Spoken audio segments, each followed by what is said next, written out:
Привіт, друзі! Вітаю вас знову на Біргічці. Сьогодні у нас дуже особлива подія. Не часто останнім часом випадає нагода поспілкуватися з іноземними пивоварами, а тим паче ще й з далекої країни США.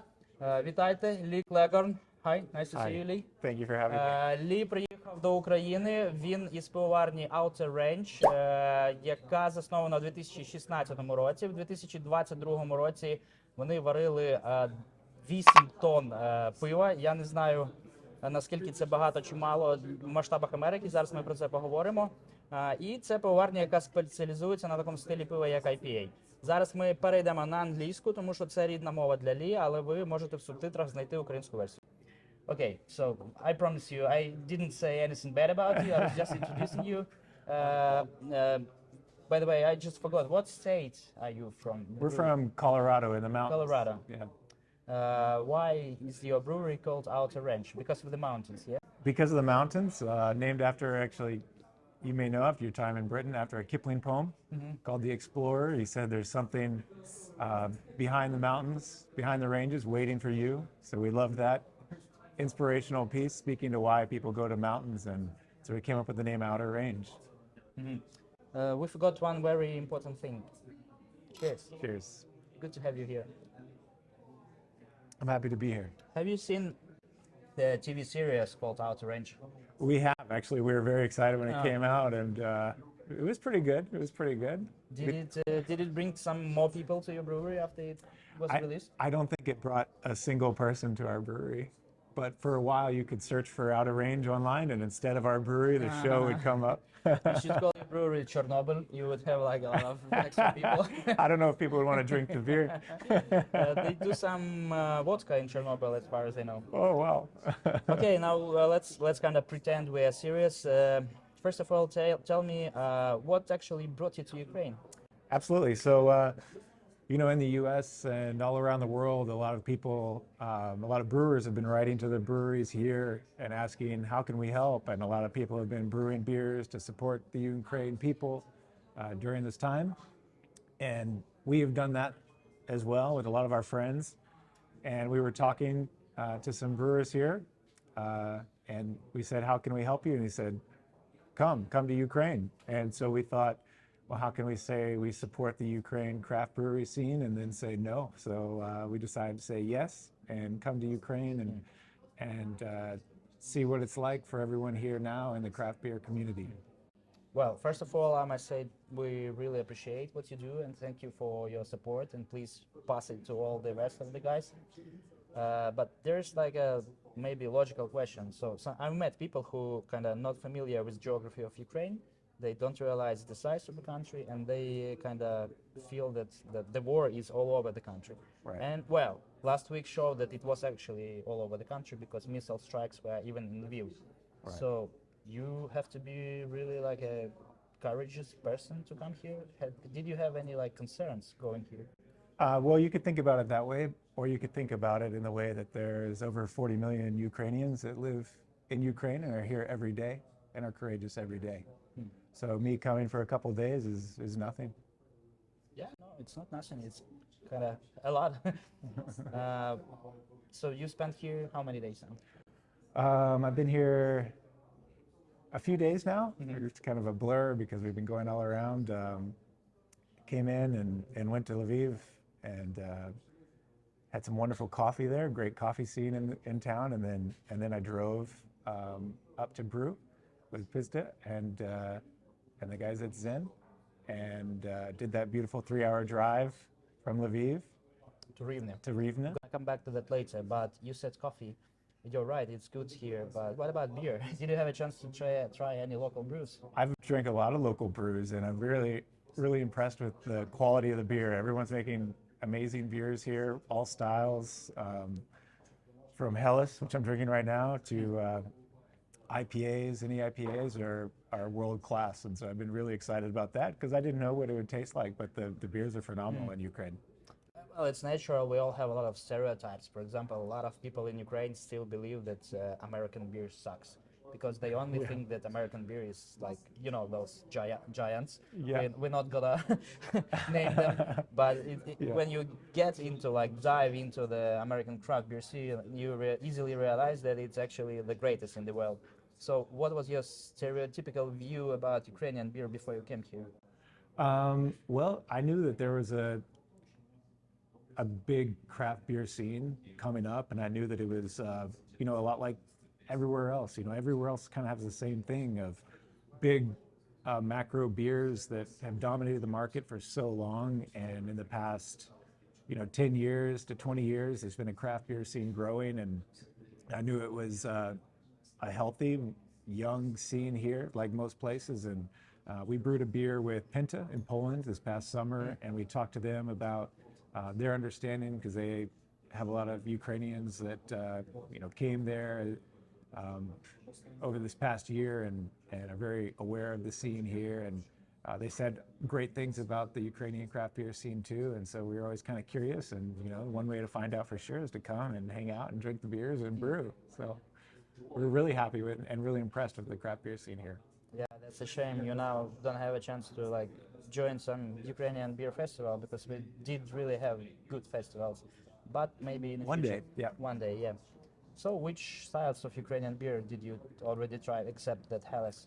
So the Helles, we drank yesterday with the guys when we were brewing.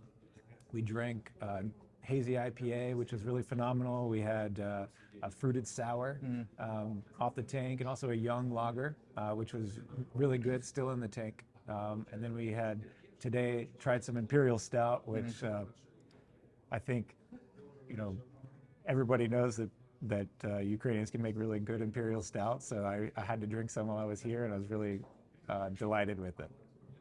There's an interesting point, you know, when the war started, few really large beer factories shut down due to like ongoing battles and other reasons. So now it's more about like more local breweries.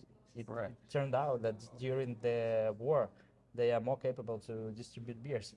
Yeah, when you're smaller, you're more flexible, and I heard a bunch of stories like that of smaller breweries moving locations when their original location was untenable, and even more I heard about, which I didn't consider coming here to hear about, was malteries and you know, ingredient providers. Those factories had to be shut down, and so the price of malt all over the world has risen really substantially, partially because of the situation, partially because of inflation, but the brewers here in Ukraine really have that challenge in a much bigger way than anybody else right now, and so the price of ingredients for Ukrainian brewers is extremely high for malt, and also hops.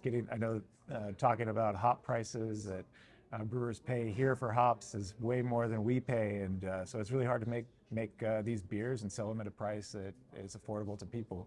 Well, maybe it's going to be a chance for local producers, because months ago we went together with Saras for like a local hop farm, and it still operates. So maybe next year they will be more popular because it's cheaper, it's local. Maybe not as good as hops in States or like in Australia, Japan, But I had a single hop beer today, actually a Pravda from a Ukrainian hop. Yeah, that's actually the video we did about. We actually helped to brew it. Yeah, I thought it was really nice. It was very like fruity, but herbal and grassy, and really complex hop. I mean, I think there's a lot of promise there, especially now with all the global warming problems with agriculture. We need more hops that can local grow in is this more weather. sustainable, Yeah. eco-friendly. But not only beer giants suffer from war in Ukraine.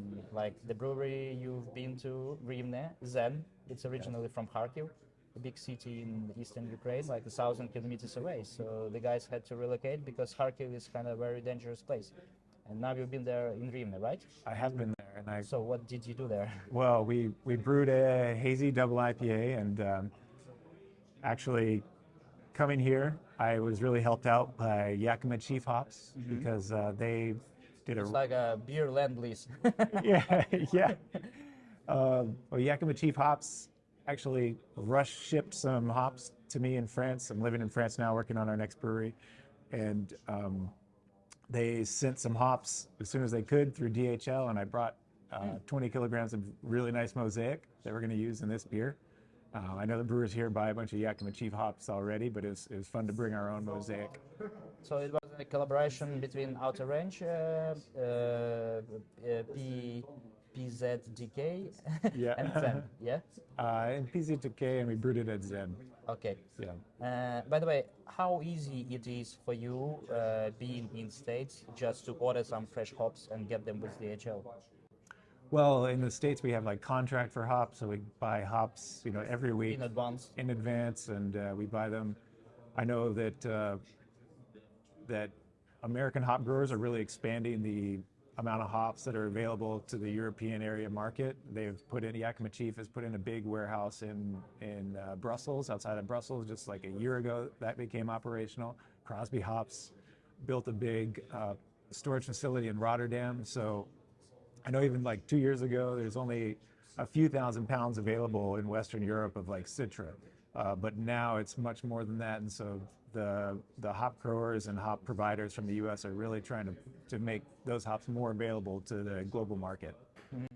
And you are kind of IPA forward brewery, yeah?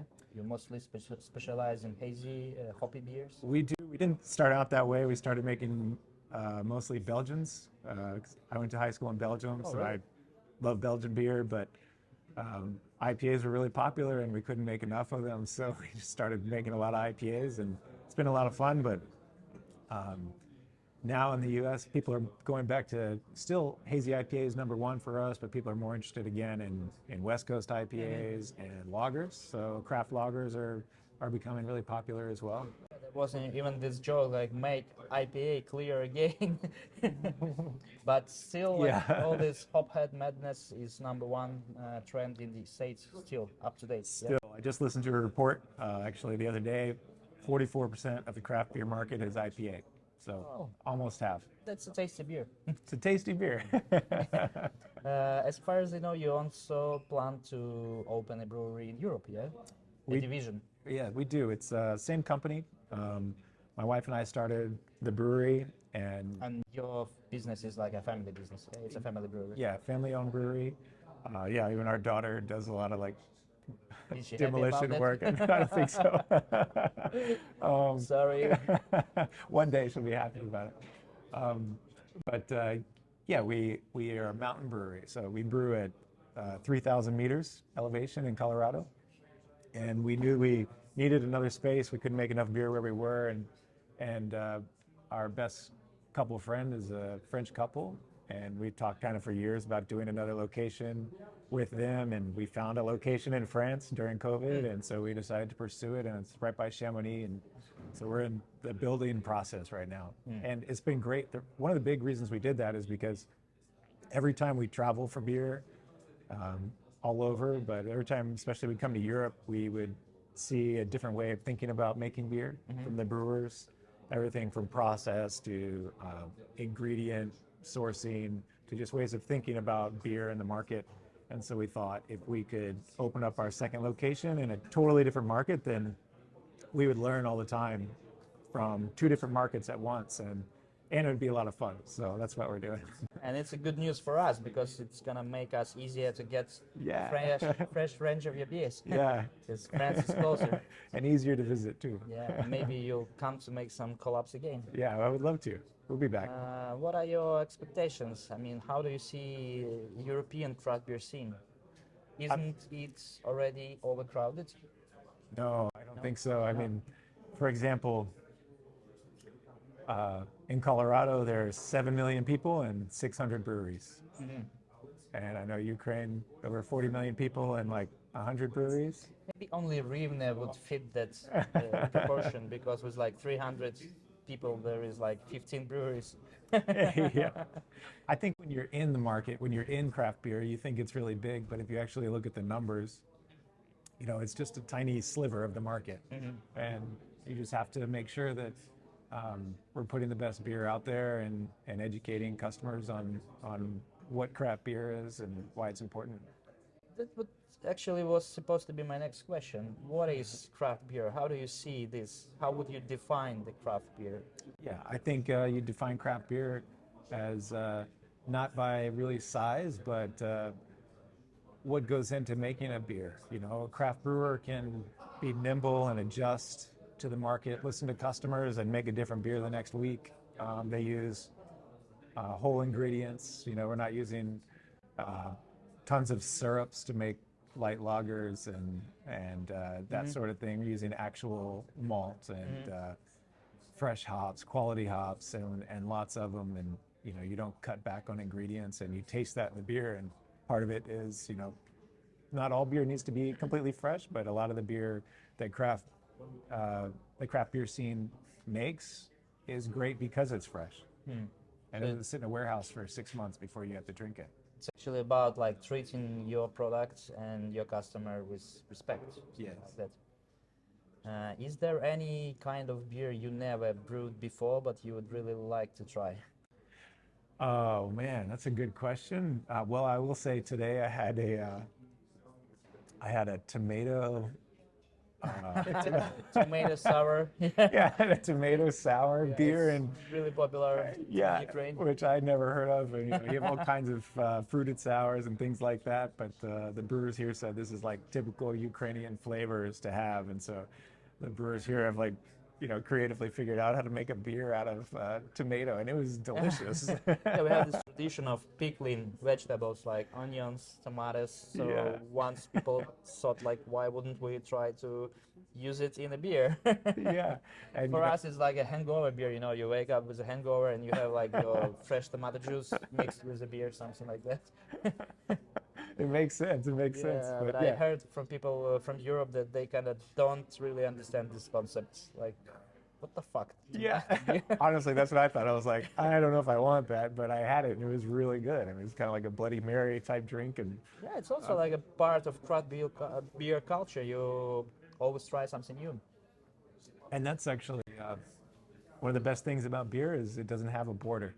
You know, all of us craft beer fans, we grew up drinking beers from all over the world, and you can go pretty much to any major city and find beer from different countries, different continents, and you know, beer doesn't know borders. And that's part of what I love about beer and what makes it so interesting. Once I was reading an article in I don't remember which magazine, maybe Wine Pair. It was about like 10 overrated beer styles by the brewers. Yeah. So guys from other half told that they really hate pumpkin beer. Is there any beer you hate? Oh man, the beer that I hate. I mean, obviously pumpkin beer is really bad, but I actually like it, but only once a year. once a year. A beer that I really hate. Or maybe you're not interested in. I have to say, you know, I just don't like Dunkels. I know it's very popular, but I can't get around a Dunkel. I always try. Every year I try, but it's not my beer. Well, fair enough. What I like, okay, you already started talking about it, like the situation with increasing prices for ingredients. How harsh is this in the United States now? Oh, it's harsh. I mean, in the past couple years, we've seen our malt increase in price by, you know, close to 50%. That's been a big one. Hops haven't been so much because we have contracts, and that's been okay. But primarily it's malt, and aluminum has gone up over 50%. The CO2 problem right now, there are breweries that are literally not brewing beer because they can't get CO2. I know in yeah, that's another big issue. Yeah, another big issue, and I think related to that is a glass shortage right now of, you know, breweries. And aluminum for cans. Yeah, people literally can't get the materials they need to package beer, and so they're not brewing. It's just been a crazy couple years for, I think, everybody in the world, and that includes craft brewers. And I have to say it was, you know, it was very humbling to come here and talk to craft brewers who have all of those same global challenges that we have of, you know, rising prices on ingredients and being short on certain materials, but then also throwing into that, you know, what Ukraine is experiencing and going through right now, and still continuing to make beer. And yeah, I'm actually surprised it's still going on. Yeah, and it's inspiring. You know, it's hard to run a small business anyway, But the brewers in Ukraine are making no excuses, and it's inspiring. I think that's a really good point, which would really like give some good feelings for Ukrainian brewers that the situation they are in now is inspiring someone to cope with own crisis. Yeah, it's totally true. And, you know, come here and the brewers have smiles on their faces and they're happy about, you know, crafting beer and excited to share beers. And it's inspiring for me, for sure. Is there any message you would, is there any more message you would like to send to Ukrainian brewers? Yeah, I mean, I just want to say one thing that was also really inspiring to me is, you know, I asked a couple of brewers, you know, how can we support? And they said, we don't really need that much support. This is one of the best times in our life, you know, because we are taking control of our destiny and we're really proud of our people. But one thing is, you know, I know the market for craft beer takes a lot of disposable income, and there's not a lot of that during wartime. So one thing we talked about was maybe opening up some more channels for Ukrainian craft brewers to sell beer in the U.S. and maybe Europe. So we're going to talk to some of our distributor friends and see if we can help by buying the beer. So maybe really supporting Ukrainian craft beer is buying beer. Okay, again, thanks so much for your support. Thank you. And it was my great pleasure to talk to you. I really enjoyed this small discussion. I know you have to run to the next location, so thanks a lot. Hey. And thanks for coming, thanks for supporting us. And I hope by the time you come here next time, we will have a huge celebration on the ruins of Russian Empire. That sounds wonderful. Будьмо. Slava Ukrainian craft beer. І Росні. Да. Друзі, дуже дякую за те, що додивилися. Підписуйтеся на канал, цікавтеся також тим, що відбувається в Штатах, зокрема на пивоварні Range. І залишайтеся з нами до перемоги і після перемоги також.